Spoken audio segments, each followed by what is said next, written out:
الحمد لله وكفى والصلاة والسلام على من لا نبي بعده لا يفلح نبي ولا رسول بعده لا أمة بعد أمته ولا كتاب بعد كتابه لا شريعة بعد شريعته ولا رسالة بعد رسالته وعلى آله وأصحابه الذين أوفوا عهده الذين هم مفاتيح الرحمة ومصابيح النور والذين هم خلاصة العرب الأرباء وخير الخلائق بعد الأنبياء وهم كالنجوم في السماء للاهتداء والاقتداء أما بعد فأعوذ بالله من الشيطان الرجيم بسم الله الرحمن الرحيم والذين هاجروا من بعد ما ظلموا لنبوئنهم في الدنيا حسنة ولأجر الآخرة أكبر وقال تعالى في مقام آخر قل ما أسألكم عليه أجرا إلا المودة في القربى صدق الله مولانا العظيم. وعن عائشة رضي الله تعالى عنها أن النبي صلى الله عليه وسلم كان يعتكف العشر الأواخر من رمضان حتى توفاه الله ثم اعتكف أزواجه من بعده أو كما قال عليه الصلاة والسلام. وصدق رسوله النبي الأمي الكريم ونحن على ذلك لمن الشاهدين والشاكرين والحمد لله رب العالمين. إن الله وملائكته يصلون على النبي يا أيها الذين آمنوا صلوا عليه وسلموا تسليما. اللهم صل على محمد وعلى آل محمد كما صليت على إبراهيم وعلى آل إبراهيم إنك حميد مجيد. اللهم بارك على محمد وعلى آل محمد كما باركت على إبراهيم وعلى آل إبراهيم إنك حميد مجيد. میرے واجب الاحترام انتہائی قابل عزت تکریم و احترام بزرگوں دوستوں عزیز نوجوان ساتھیوں، آپ احباب کے سامنے قرآن مجید فرقان حمید کے دو آیات کریمہ کے ٹکڑے تلاوت کیے اور حضور نبی کریم صلی اللہ علیہ وسلم کے پاک ارشادات میں سے ایک ارشاد گرامی تلاوت کیا ہے۔ بارگاہ الہی میں دعا گو خالق کائنات قرآن و سنت کے آئینے میں ہم سچ کہنے کی توفیق عطا فرمائے اور کہنے اور سننے سے کہیں زیادہ ہم سب کو ان پہ ہونے کی توفیق عطا فرمائے۔ رمضان المبارک کا ببرکت مہینہ اپنے اختتامی مراحل کے اندر داخل ہو رہا ہے۔ اس کا دوسرا عشرہ بھی اختتام پذیر ہو رہا ہے۔ پہلا عشرہ رحمت کا عشرہ، اس میں ہم نے کیا کمایا یہ ہم جانتے ہیں۔ دوسرا عشرہ مغفرت کا عشرہ، کتنے گناہ بخشوا لیے ہم نے، یہ بھی ہم اپنا محاسبہ خود کر سکتے ہیں۔ اب ایک آخری عشرہ ہمارے پاس باقی بچا ہے، پھر بھی غنیمت ہے کہ جس کو یہ موقع بھی مل جائے تو اس سے بھی فائدہ حاصل کر لے، تو ابھی بھی بہت کچھ باقی ہے۔ یہ جہنم سے خلاصی کا عشرہ پھر شروع ہونے والا ہے۔ رمضان المبارک کے اندر بہت سارے واقعات پیش آئے ہیں۔ اسی مہینے کے اندر سیدہ فاطمہ الزہرا رضی اللہ تعالی عنہا کی وفات ہے۔ اسی مہینے کی 10 تاریخ ام المؤمنین سیدہ خدیجہ الکبریٰ رضی اللہ تعالی عنہا کا یوم وصال ہے۔ 15 تاریخ نواسۂ رسول حضرت سیدنا امام حسن رضی اللہ تعالی عنہ کا یوم ولادت ہے، اور 17 رمضان المبارک کو تو 3 واقعات اس کے ساتھ متعلق ہیں۔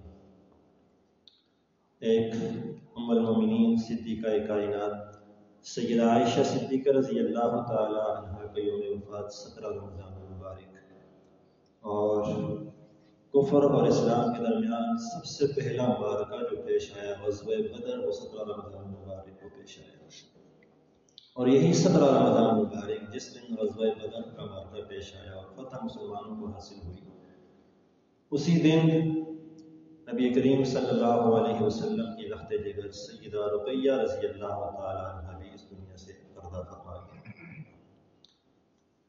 مختلف موقعوں پر آپ کے سامنے باقی احباب کی سیرت و کردار کے تذکرے تو ہوتے رہتے ہیں، لیکن آج کی اس نشست میں اس عظیم ہستی کا تذکرہ کچھ آپ کے سامنے کرنا چاہوں گا کہ جس کو ہمارے منبروں میں آپ سے بہت کم بیان کیا جاتا ہے۔ ہمارے ہاں رحمت عالم صلی اللہ علیہ وسلم کی جب بھی بنات کی بات آتی ہے تو ایک ہی چوتھی بیٹی جو سیدہ فاطمہ الزہرا ہے رضی اللہ تعالی عنہ، انہی کے تذکرہ ہوتا ہے، باقی 3 بیٹیوں کے تذکرے نہیں ہوتے۔ یہ بھی ایک ناانصافی ہے، جہاں سیدہ فاطمہ الزہرا رضی اللہ تعالی عنہ حضور کی بیٹی ہیں، وہاں پہ سیدہ زینب رضی اللہ عنہ بھی بیٹی ہیں، سیدہ رقیہ رضی اللہ تعالی عنہ بھی بیٹی ہیں، سیدہ ام کلثوم رضی اللہ تعالی عنہ بھی حضور ہی کی بیٹی ہیں۔ یہ چاروں حضور کی بیٹیاں ہیں اور چاروں کی فضیلت ہے۔ یہ الگ بات ہے کہ پہلی 3 جلدی دنیا سے پردہ فرما گئی، اور حضور کی جو آگے نسل چلی ہے وہ سیدہ فاطمہ الزہرا رضی اللہ تعالی عنہ سے چلی ہے۔ کچھ خصوصی فضائل ہیں جو سیدہ فاطمہ الزہرا رضی اللہ تعالی عنہ کو حاصل ہے، لیکن ان کی وجہ سے باقی بیٹیوں کا بیٹی ہونے کا انکار نہیں کیا جا سکتا، ان کے فضائل و مناقب کا بالکل انکار تو نہیں کیا جا سکتا۔ تو حضور علیہ الصلوۃ والسلام کی 4 بیٹیاں، پہلی بیٹی سیدہ زینب رضی اللہ تعالی عنہ، ان کا نکاح ہوا تھا ابو العاص کے ساتھ، یہ زمانہ جاہلیت میں ہی ہوا۔ دوسری بیٹی ہیں حضرت رقیہ رضی اللہ تعالی عنہ، ان کا نکاح ہوا ابو لہب کے بیٹے عتبہ کے ساتھ۔ تیسری بیٹی ہیں ام کلثوم رضی اللہ تعالی عنہ، ان کا نکاح یہ بھی زمانہ جاہلیت میں نکاح ہوا، حضور پر نبوت ملنے سے پہلے۔ تیسری بیٹی ام کلثوم رضی اللہ تعالی عنہ کا نکاح ہوا تو وہ بھی ابو لہب کے بیٹے عتیبہ کے ساتھ۔ جب نبی کریم صلی اللہ علیہ وسلم کو نبوت مل گئی، آپ نے اعلان نبوت فرما دیا، کفر و شرک کی تردید شروع کر دی، توحید کا پرچار شروع کر دیا، تو مشرکین مکہ میں ایسا غیظ و غضب کی لہر دوڑ پڑی، انہوں نے حضور علیہ الصلوۃ والسلام کا بائیکاٹ شروع کر دیا اور مسلمانوں پر مظالم ڈھانے شروع کر دیے۔ تو جہاں پر اور مسلمانوں پر اور مظالم ڈھائے گئے، وہاں نبی کریم صلی اللہ علیہ وسلم کی 2 بیٹیوں کو طلاق بھی دلوائی گئی۔ ابو لہب نے اپنے بیٹوں سے کہا تھا، عتبہ اور عتیبہ سے کہا تھا کہ اس وقت تک مجھے اپنا منہ نہ دکھانا جب تک محمد کی بیٹیوں کو طلاق نہ دے۔ تو پھر حضور علیہ الصلوۃ والسلام کی ان دونوں بیٹیوں سیدہ رقیہ رضی اللہ تعالی عنہ اور سیدہ ام کلثوم رضی اللہ تعالی عنہ کو طلاق ہو گئی۔ ان کا طلاق دلوانے کا مقصد تو یہ تھا کہ محمد کی بیٹیاں ہیں، بدنامی ہوگی، ایک جوان عورت کو جوانی کے اندر بغیر کسی وجہ کے طلاق دے دی جائے تو اس کے دامن پہ ایک داغ لگ جاتا ہے، بدنام کرنا مقصود تھا۔ لیکن اللہ تبارک و تعالیٰ کی قسمت ایسی لکھی ہوئی کہ اللہ تبارک تو یہ یوں کہا جائے کہ یہ تو اللہ تبارک و تعالیٰ کی حکمت سے یہ سب کچھ، اللہ نے حضور کی ان بیٹیوں کو ان ناپاک لوگوں کے گھر میں جانے ہی نہیں دیا، ان کی عقد میں رہنے ہی نہیں دیا۔ ابو العاص کو مجبور کیا گیا کہ طلاق دے دو سیدہ زینب کو، لیکن ابو العاص ڈٹے رہے کہ میں محمد کی بیٹی کو نہیں چھوڑوں گا، اور یہی وہ لاج تھی جن نے رکھی تھی، اور اللہ نے تبارک و تعالیٰ نے ان کو ایمان کی دولت سے بھی سرفراز فرما دیا، بعد میں مسلمان بھی ہو گئے تھے حضرت ابو العاص رضی اللہ تعالیٰ عنہ۔ تو خیر حضرت رقیہ رضی اللہ تعالیٰ عنہ کا پہلا نکاح ابو لہب کے بیٹے حضور کے چچا زاد عتبہ کے ساتھ، طلاق ہو گئے۔ یہ بھی ایک پریشانی کی بات تھی، تو نبی کریم صلی اللہ علیہ وسلم نے پھر ان کا نکاح حضرت عثمان ابن عفان رضی اللہ تعالیٰ عنہ سے کر دیا تھا۔ سیدنا عثمان ابن عفان رضی اللہ تعالیٰ عنہ کے نکاح میں آ گئیں۔ یہ عمر میں سیدہ زینب سے 3 سال چھوٹی تھی، جب حضور نبی کریم صلی اللہ علیہ وسلم کی عمر 33 سال تھی، نبوت ملنے سے 7 سال پہلے سیدہ رقیہ رضی اللہ تعالیٰ عنہ پیدا ہوئی. اور جب آپ علیہ السلام نے اعلان نبوت فرمایا تو عورتوں میں سب سے پہلے سیدہ خدیجہ الکبریٰ رضی اللہ تعالیٰ عنہ ایمان لائی، اپنی بیٹیوں کو لے کر حاضر ہوئی کہ یا رسول اللہ ان کی بھی بیعت فرما دیجیے. پھر یہ بھی حضور علیہ السلام کے ہاتھ میں بھی کلمہ پڑھ گیا تھا. سیدہ زینب سیدہ رقیہ رضی اللہ تعالیٰ عنہ، انہوں نے اسلام کا وہ زمانہ پایا ہے جو سب سے مشکل زمانہ میں پایا ہے. اور اللہ کی شان ایسی ہے کہ جب اسلام کو عروج ملنا شروع ہوا تو یہ دنیا سے پردہ ہوا. سب سے مشکل زمانہ اسلام کا انہوں نے پایا. جب شروع میں ابتدائی اسلام مسلمانوں پر کتنے مظالم اٹھائے جاتے، تنگ کیا جاتا، انہیں مجبور کیا جاتا کہ وہ کلمہ چھوڑ دے، وہ اسلام چھوڑ دے، ستایا جاتا ہے. تو جن لوگوں کو ستایا گیا ابتدائی اسلام میں، رحمت عالم صلی اللہ علیہ وسلم کی یہ بیٹی سیدہ رقیہ کی شان، ان کو بھی خوب ستایا. یہاں تک کہ پیارے آقا صلی اللہ علیہ وسلم نے ان کو حبشہ کی طرف ہجرت کرنے کو حکم دے دیا کہ جاؤ ہجرت کرو حبشہ کی طرف، یہاں لوگ بسنے نہیں دیں، وہاں تھوڑا سا پرسکون ماحول ہوگا، وہاں کچھ عرصہ گزارنا. اور یہ بھی ایک اسلامی تاریخ کا ایک اعزاز ہے کہ سیدنا حضرت ابراہیم علیہ السلام نے اسلامی تاریخ میں اپنی اہلیہ کے ہمراہ ہجرت کی ہے، اور اس کے بعد پھر رحمت عالم صلی اللہ علیہ وسلم کی امت میں آ کر سیدنا عثمان بن عفان رضی اللہ تعالیٰ عنہ نے اپنی اہلیہ کے ساتھ ہجرت کی. یہ حبشہ کی طرف ہجرت فرما کے چلے گئے. تو کافی عرصہ وہاں پہ رہے. جو رحمت عالم صلی اللہ علیہ وسلم کو کیونکہ اپنی بیٹیوں سے بڑی محبت تھی، تو وہاں پر اس دور میں موبائل فون کی چیزیں تو تھی نہیں کہ رابطہ ہو سکے. حضور علیہ السلام بڑے بے چین رہتے کہ پتہ نہیں کب ان سے ملاقات ہوئی، کس حالت میں ہوگی. تو ایک مرتبہ ایک قریش کی عورت حبشہ سے مکہ کی طرف آئی تو حضور علیہ السلام نے کو بلایا اور پوچھا کہ حالات دریافت کیے کہ تم نے وہاں پر ان کو دیکھا. اس عورت نے کہا ہاں میں نے آپ کے داماد کو بھی دیکھا ہے، آپ کی بیٹی کو بھی دیکھا ہے. تو حضور نے فرمایا بتاؤ نا ذرا کیسی حالت میں دیکھا ہے. اس عورت نے کہا بڑی عجیب حالت میں دیکھا ہے، آپ کی بیٹی اونٹ پہ گھوڑے پہ سوار تھی، سواری پہ سوار تھی، اور آپ کا داماد اس سواری کو چلا رہا تھا. پیارے آقا صلی اللہ علیہ وسلم کے ہاتھ اٹھ کے یا اللہ تو ان دونوں کا مصاحب اور ساتھی بن جائے دنیا کے اندر بھی اور آخرت میں. حضور علیہ السلام کی یہ دعائیں ملی حضرت عثمان بن عفان رضی اللہ تعالیٰ. اور جب ان کا آپس میں نکاح ہوا تو قریش کی عورتیں رش کیا کرتی تھی اس جوڑے کو دیکھ کر، رش کیا کرتی تھی اور کہا کرتی تھی احسن شخصین رہا انسان رقیہ و بابا عثمان، کہ دو اگر خوبصورت مرد اور عورت کسی نے دیکھے ہیں تو صرف عثمان اور رقیہ دیکھے. اس وقت حضرت فاطمہ چھوٹی تھی، حضور کی کسی اور بیٹی کے نکاح میں کوئی مسلمان تھا نہیں. زینب کے نکاح میں ابو العاص تھے، وہ تو مشرک تھے. ایک ہی مسلمان تھا حضرت عثمان ابن عفان رضی اللہ تعالیٰ عنہ جو حضور کے داماد تھے اور حضرت رقیہ کے شوہر تھے. بڑا خوبصورت جوڑا تھا اس وقت. حضور علیہ السلام کی بڑی محبت تھی. ایک مرتبہ حضرت اسامہ بن زید رضی اللہ تعالیٰ عنہ کو گوشت کا ایک پیالہ فراہم دیا کہ جاؤ میری بیٹی کو دے کے آ جاؤ. حضرت اسامہ بن زید رضی اللہ تعالیٰ عنہ گئے اور جا کر حضرت عثمان بن عفان رضی اللہ تعالیٰ عنہ کے یہاں یہ تحفہ پیش کیا اور وہ فرمانے لگے. خود حضرت اسامہ بن زید فرماتے ہیں کہ جب میں نے ان کو دیکھا دونوں بیٹھے ہوئے تھے، وہ پیار محبت کی وہ کڑیاں تھی، وہ دونوں بیٹھے ہوئے تھے، میں نے یہ کہا کہ اللہ نے ایسا حسین جوڑا کوئی بنایا ہو. یہ حضرت اسامہ بن زید رضی اللہ تعالیٰ عنہ اور ان کی آپس میں محبتوں کا یہ عالم تھا کہ کبھی حضرت عثمان رضی اللہ تعالیٰ عنہ ہدیہ دیتے حضور کے گھر چلا جاتا، ادھر سے حضور کے گھر سے زیادہ اپنی بیٹی کے گھر میں آ جاتا. تو انہوں نے بڑے مسائل برداشت کیے. تو مکہ سے حبشہ کی طرف ہجرت فرما گئی. اس کے بعد کافی عرصے کے بعد جب حضور علیہ السلام کو مکہ سے مدینہ ہجرت کا حکم ہو گیا، حضور علیہ السلام مدینہ سے تشریف لے گئے. حضرت عثمان بن عفان رضی اللہ تعالیٰ کو پتہ چلا تو آپ وہاں سے مکہ واپس آئے اور مکہ سے پھر دوبارہ مدینہ کی طرف حضور علیہ السلام کے ساتھ ان کے حکم کی طرف ہجرت فرمائی. یہی وجہ ہے کہ حضرت عثمان بن عفان رضی اللہ تعالیٰ کو ذو الہجرتین کہا جاتا ہے. دو ہجرتوں کا شرف جس کو حاصل ہوا ہے وہ حضرت عثمان بن عفان رضی اللہ تعالیٰ عنہ اور ان کے ساتھ ان کے ہمراہ ان کی اہلیہ بنت رسول سیدہ رقیہ رضی اللہ تعالیٰ عنہ کو بھی یہ اعزاز حاصل. اور یہ کوئی معمولی اعزاز نہیں. اللہ تبارک و تعالیٰ نے قرآن کریم میں کیا ارشاد فرمایا؟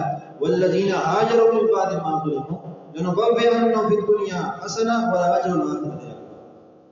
جن لوگوں نے مظالم برداشت کیے اس کے بعد ہجرت کرتے ہوئے خبر دے دیجیے کہ اللہ دنیا کے اندر بھی ان کو بہترین اجر عطا فرمائے گا اور آخرت کا جو ہے ہی بہت بڑا ہوگا. تو جہاں یہ سعادتیں حضرت عثمان ابن عفان رضی اللہ تعالیٰ عنہ کو ملی ہیں وہیں پہ بنت رسول سیدہ رقیہ رضی اللہ تعالیٰ عنہ کو یہ نبی کریم صلی اللہ علیہ وسلم کی یہ جو بیٹے دوسری بیٹی ہیں سیدہ رقیہ رضی اللہ تعالیٰ عنہ، ان کا جو حضرت عثمان رضی اللہ تعالیٰ عنہ سے جو بیٹا پیدا وہ ایک ہی بیٹا تھا حضرت عبداللہ، جن کی نام کی وجہ سے حضرت عثمان کو ابو عبداللہ کہا جاتا ہے. کنیت ان کی ابو عبداللہ.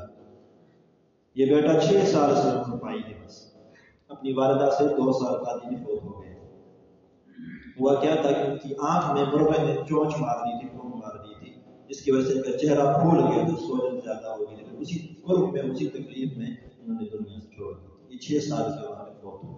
حضور علیہ السلام کو بڑا دکھ اور رنج پہنچا تھا ان کی وفات، کیونکہ 2 سال پہلے بیٹی کی جدائی اور 2 سال بعد نواسے کی جدائی ہو گئی. جنگ بدر کی تیاریاں شروع تھی. مسلمان بہت زیادہ جوش و خروش کے ساتھ آگے بڑھ رہے تھے. غزوہ بدر ہے، کفر اور اسلام کے درمیان پہلا معرکہ ہے. ہر مسلمان نے ایک دوسرے سے آگے بڑھ چڑھ کر حصہ لے رہا ہے. اسی اثنا میں جنگ بدر کے لیے قافلہ تیار ہو رہا ہے، مجاہدین تیار کیے جا رہے ہیں. سیدہ رقیہ رضی اللہ تعالیٰ عنہ بیمار ہو گئی اور روایات میں لکھا کہ خسرہ کی بیماری تھی، بہت تیز، بڑی تکلیف کے اندر تھی حضرت رقیہ رضی اللہ تعالیٰ عنہ. حضور علیہ السلام نے جب لشکر کی تشکیل فرما رہے تھے تو ان کی تکلیف کو دیکھا تو فرمایا عثمان آپ نے جنگ میں نہیں جانا، آپ نے میدان بدر میں نہیں جانا، آپ نے یہیں پہ رہنا. یہاں پہ نقطہ رہ گیا کہ آپ کو جانا درس کرو. دین نام ہے اتباع. ہر شخص یہ چاہتا تھا کہ میں اسلام اور کفر کے درمیان ہونے والے اس پہلے معرکے میں شرکت کروں، مارا جاؤں یا ماروں لوگوں کو جا کے، شہید ہو جاؤں، زخم اٹھاؤ میدان جنگ میں. کوئی عام بات تو نہیں تھی. ہر ایک بندہ آگے بڑھ رہا تھا. ایک طرف میدان جنگ میں جانا ہے، میدان غزوہ بدر میں جانا ہے، اور ایک طرف گھر میں بیٹھ کے بیوی کا خیال کرنا ہے. میرے آقا فرماتے ہیں باقی سارے صحابہ جائیں گے غزوہ بدر میں، عثمان کو یہی ٹھہر گیا، میری بیٹی کا خیال رکھنا، میری بیٹی بیمار ہے. دین نام ہے اتباع. عثمان ابن عفان رضی اللہ تعالیٰ نے یہ نہیں فرمایا کسی اور کوئی اور انتظام فرما دے، میں تو آگے بڑھنا چاہتا ہوں، میں تو میدان جنگ میں جاؤں گا، میرا تو شوق ہے شہادت کا، یہ کچھ بھی نہیں کہا. سر تسلیم خم کر لیا، یا رسول اللہ جیسے آپ کا حکم ہے ویسے. اب جن لوگوں کو اب جو لوگ میدان جنگ میں گئے وہ بھی اللہ اور اس رسول کے حکم سے گئے. حضرت عثمان گھر میں ٹھہرے، بیوی کی خیر و خدمت کر رہے ہیں، وہ بھی اللہ کے رسول کے حکم سے کر رہے ہیں.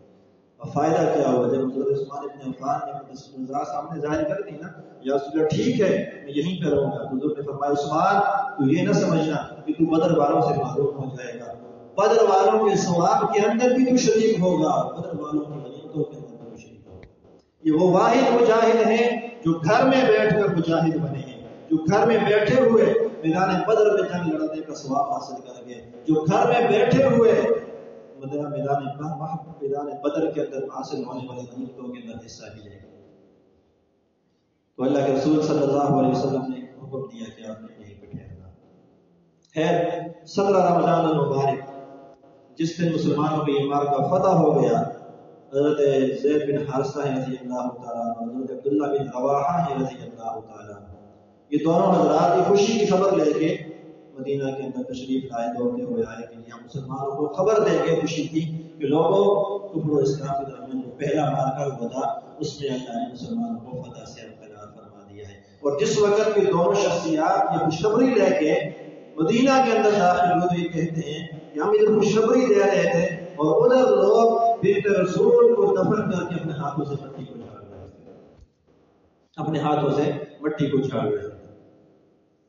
تو ادھر ایک طرف سے اتنی بڑی خوشی کی خبر آ رہی ہے، ادھر دوسری طرف سے جو غم کی خبر آ رہی ہے. میرے آقا کافی دن کے بعد سفر سے جب واپس آئے تو بڑا دکھ ہوا کہ میری بیٹی چلی گئی، اور دکھ اس سے بڑھ کر یہ تھا کہ بیٹی کے جنازے کے اندر بھی شریک نہ ہو سکا، بیٹی کی تدفین کے اندر بھی شریک نہ ہو سکا. بیٹی کی تجویز و تلقین میں شریک نہ ہو سکے، کچھ بھی نہیں کرنا۔ اور تو آنے سے پہلے تو ہمارے طرح کا کام تو تھا نہیں کہ جی وہ آئے گا تو اس کے لیے رکھنی پڑے گی، یہ آئے گا تو اس کے لیے رکھنی پڑے گی۔ تو حضور علیہ السلام کی سبھی بیٹی ہیں، جنازہ بھی ہو گیا۔ حضور علیہ السلام جنت البقیع میں تشریف لے گئے، اور جب وہاں پہ حضور پہنچے تو سیدہ فاطمہ الزہرا رضی اللہ عنہا جو چھوٹی تھی تو اپنی بڑی بہن کی جدائی کا غم برداشت نہیں کر رہی، جب اپنے بابا کو روتے ہوئے دیکھا وہ بھی رو کر قبر پر جا پہنچی۔ تو حضور علیہ السلام یہ روایات کے اندر یہ منظر بڑا عجیب لکھا ہے، میرے آقا خود بھی رو رہے ہیں، اپنی آنکھوں سے بھی آنسو جاری ہیں، لیکن ادھر سیدہ فاطمہ کو جب روتے ہوئے دیکھا تو حضور خود اپنے آنسوؤں کو چھوڑ کے سیدہ فاطمہ کے آنسو پوچھ رہے ہیں، بیٹی صبر کرنا۔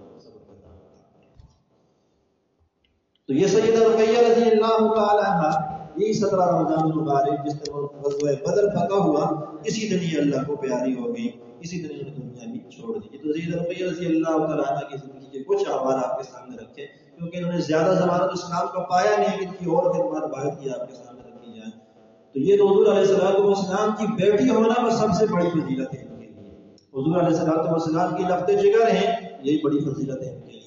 یہ تو ان کے حوالہ آپ کے سامنے اس لیے رکھ دیے کہ ہمارے ممبروں میں آپ سے ان کے تذکرے ہوتے نہیں ہیں، تاکہ ہمارے معاشرے کے اندر پتہ ہی نہیں ہے، جب بھی کہا جاتا ہے تو ایک ہی بیٹی کو بیان کیے جاتے ہیں، باقی تین کو چھوڑ دیا جاتا ہے۔ تو حضور کی چاروں بیٹیوں کا تذکرہ ہونا چاہیے، چاروں بیٹی کو سامنے رکھنا چاہیے، چاروں کی حیات طیبہ کو سامنے رکھنا چاہیے، چاروں کے ساتھ اتنی محبت ہونی چاہیے جتنی حضور نے حکم دیا ہے۔ سب کے ساتھ قل لا اسألکم علیہ اجرا الا مودۃ فی القربى، میرے آقا نے کیا فرمایا، الا مودۃ فی القربى، میں تم سے کچھ نہیں مانگتا، بس میرے رشتہ داروں سے، میری آل سے محبت کرنا۔ آل میں صرف ایک نہیں ہے، چاروں بیٹیاں ہیں، سب کے ساتھ محبت ہمارے ایمان کا حصہ ہے۔ یہ تو ایک حصہ تھا میرے بیان کا۔ دوسری بات جو آپ کے سامنے آخری عشرہ ختم ہو رہا ہے، دوسرا عشرہ ختم ہو رہا ہے اور آخری عشرہ شروع ہو رہا ہے، تو اس عشرے کے اندر ایک اہم کام سر انجام دیا جاتا ہے، ایک اہم عبادت سر انجام دی جاتی ہے، جس کو اعتکاف کہا جاتا ہے۔ اس کے لیے بھی اس کے حوالے سے چند باتیں آپ کے سامنے عرض کرنی ہے۔ یہ حضور علیہ السلام کی مستقل سنت ہے، اس کا حکم سنت مؤکدہ علی الکفایہ ہے، کہ ایسی سنت ہے کہ جو اگر بستی میں سے کسی ایک دو چار میں ادا کر تو ساری بستی کی طرف سے ادا ہو جائے گی، اگر کسی نے نہ ادا کی تو ساری کی ساری بستی اللہ کی پکڑ اور عذاب کی مستحق بن جائے گی۔ اور یہ ایسی مستقل سنت رحمت عالم صلی اللہ علیہ وسلم کی روایات میں آتا ہے کہ آپ علیہ السلام نے آخری دم تک اعتکاف کو ترک نہیں فرمایا۔ یہاں پہ جملہ سمجھ لیجیے، حضور علیہ السلام کا معمول یہ تھا کہ جو سنت اعمال ہوتے تھے حضور کو کبھی کرتے تھے کبھی چھوڑ دیتے تھے، تاکہ امت پر سختی نہ ہو، مشکل نہ ہو، لیکن یہ وہ سنت عمل ہے جس کو حضور نے کبھی ترک نہیں فرمایا، جب سے شروع فرمایا ہے آخر تک کیا ہے، کسی سال رمضان میں ترک نہیں فرمایا۔ نفس اعتکاف کو اگر دیکھا جائے تو پچھلی امتوں سے چلا آ رہا ہے۔ اللہ تبارک و تعالیٰ نے حضرت ابراہیم علیہ السلام کو، حضرت اسماعیل علیہ السلام کو کیا حکم دیا، طہرا بیت للطائفین والعاکفین والرکع السجود، اے میرے خلیل، اے میرے ذبی، تم اس گھر کو پاک کرو، اس گھر کا طواف کرنے والوں کے لیے اور اس گھر میں اعتکاف کرنے والوں کے لیے، اس گھر میں رکوع سجود کرنے والوں کے لیے۔ گویا کہ اللہ نے اپنے دو برگزیدہ پیغمبروں کو مسجد کی صفائی کا حکم دیا تاکہ لوگ یہاں پہ اعتکاف کریں۔ کتنا اہم کام ہے کہ اس کے لیے تیاری کرنے کے لیے، جس کے لیے جگہ کو تیار کرنے کے لیے اللہ تبارک و تعالیٰ اپنے دو برگزیدہ پیغمبروں کو حکم دیا ان طہرا بیت للطائفین والعاکفین والرکع السجود۔ اور اس کے اور فضائل حضرت ابو سعید خدری رضی اللہ تعالیٰ عنہ کی روایت ہے، حضور نبی کریم صلی اللہ علیہ وسلم نے جب رمضان المبارک میں اعتکاف شروع فرمایا تو پہلے 10 دن سے پہلے عشرے سے یہ اعتکاف شروع فرمایا، پہلے 10 دن اعتکاف فرمایا، پھر دوسرا عشرہ شروع ہوا، حضور نے دوسرے عشرے کے اندر بھی اعتکاف فرمایا۔ جب دوسرا عشرہ ختم ہونے والا تھا تو حضور نبی کریم صلی اللہ علیہ وسلم جس خیمے کے اندر تشریف فرما تھے اس کا پردہ ہٹا کر لوگوں سے مخاطب ہوئے، لوگوں میں نے پہلے عشرے کا اعتکاف کیا تھا شب قدر کو تلاش کرنے کے لیے، پھر وہ اس میں تو نہ ملی، میں نے دوسرے عشرے کا اعتکاف شروع کر دیا شب قدر کو تلاش کرنے کے لیے، دوسرے عشرے کے اندر بھی وہ نہ ملی تو مجھے اللہ کی طرف سے ایک فرشتہ آیا، اس نے مجھے بتایا کہ یہ شب قدر جو ہے وہ پہلے اور دوسرے عشرے میں نہیں ہے بلکہ تیسرے عشرے میں ہے، تو لوگوں جنہوں نے میرے ساتھ اعتکاف کیا ہے پہلے اور دوسرے عشرے کا وہ اٹھے نہ بلکہ تیسرے عشرے کا اعتکاف بھی پورا کریں تاکہ شب قدر کا حصول ہو جائے۔ اور روایات کے اندر حضور نبی کریم صلی اللہ علیہ وسلم کو مجال سید عائشہ صدیقہ رضی اللہ تعالیٰ عنہ فرماتی ہیں کہ پیارے آقا صلی اللہ علیہ وسلم ہر رمضان کی آخری عشرے کا اعتکاف فرماتے تھے، یہاں تک کہ حضور علیہ السلام فوت ہو گئے۔ وفات تک آپ علیہ السلام ہر سال رمضان المبارک کے آخری عشرے کا اعتکاف فرمایا کرتے تھے۔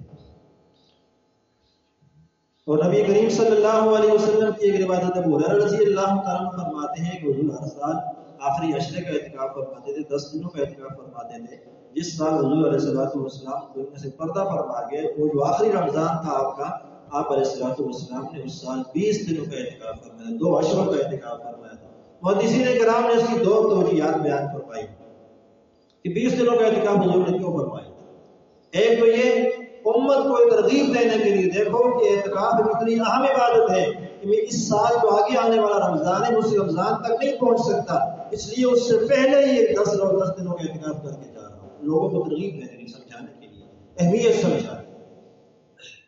اور دوسری توجیہ محدثین کرام نے یہ بیان فرمائی ہے کہ جس سال حضور نے دو عشروں کا اعتکاف فرمایا تھا، اس سے پہلا جو سال گزرا تھا، اس سال حضور سے یہ اعتکاف رہ گیا تھا سفر کی وجہ سے، اور حضور علیہ السلام نے اس کی کمی کو پورا کرنے کے لیے پھر اس طرح دوبارہ 20 دنوں کا اعتکاف فرمایا۔